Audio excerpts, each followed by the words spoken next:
Над 6 години съм пял в хора на пловдивските момчета. Нещо тотално различно от дизайна. Това, което според мен и също е много важно да се отбележи, колко време на мен ми е отнело до момента, в който си почвам първата UX позиция.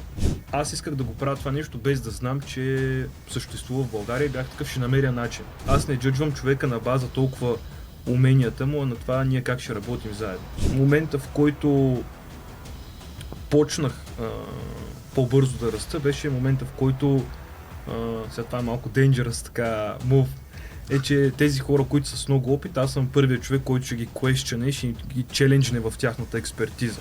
Тя ме попита всъщност кога ме оценяваш.